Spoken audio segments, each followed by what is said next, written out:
बहुत समय पहले एक गांव में एक बड़ा ही खुशहाल और सदैव हंसमुख भाई भाभी रहते थे। उनका नाम राम और सीता था। ये दोनों बहुत प्रेम से एक दूसरे को संभालते थे और अपने गांव वालों के बीच भी बहुत प्रिय थे। राम और सीता के पास एक छोटी सी खेती थी जिसमें वे मिलकर काम किया करते थे।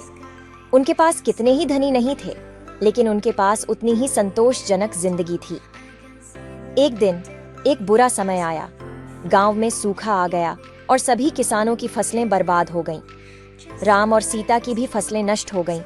उन्हें अपनी संभाली हुई बचत भी खत्म हो गई। राम और सीता को बड़ी मुश्किल में देखकर उनके गांव के लोग उन्हें सहायता करने के लिए आए, पर राम ने उन सब की सहायता को मना कर दिया। उन्होंने कहा, हम अपने अपने तत्पर हैं और स्वयं से अपनी समस्याओं का सामना करेंगे। समय बीतता गया और राम और सीता ने अपने अपने मेहनत और लगन से नई फसलें उगाईं। उनका यह मेहनती काम उन्हें फल भी देने लगा। उनकी फसलें बहुत ही उत्तम और बेहतरीन थीं। इस बीच गांव में एक बड़ा आयाम का विवाह होने वाला था।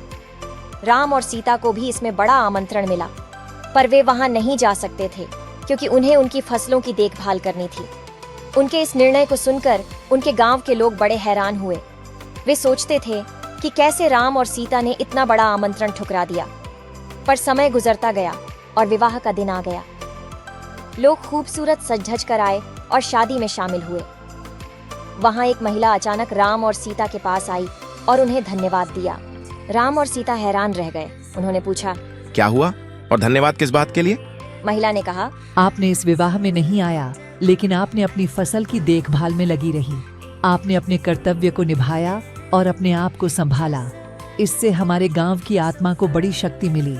हम आपके लिए आभारी हैं। राम और सीता ने यह सुनकर बड़ी खुशी महसूस की। वे समझ गए कि इस दुनिया में सच्चा धन और सम्मान अपने कर्तव्य को निभाने में है। इस कहानी से हमें यह सीखने को मिलता है कि हमें समय के साथ बदलना चाहिए, परंतु हमें हमारे मूल्यों और कर्तव्यों का पालन भी करना चाहिए। अपने कर्तव्यों का पालन करने से हम न केवल अपने आप को संभालते हैं, बल्कि अपने आसपास के लोगों की मदद भी करते हैं।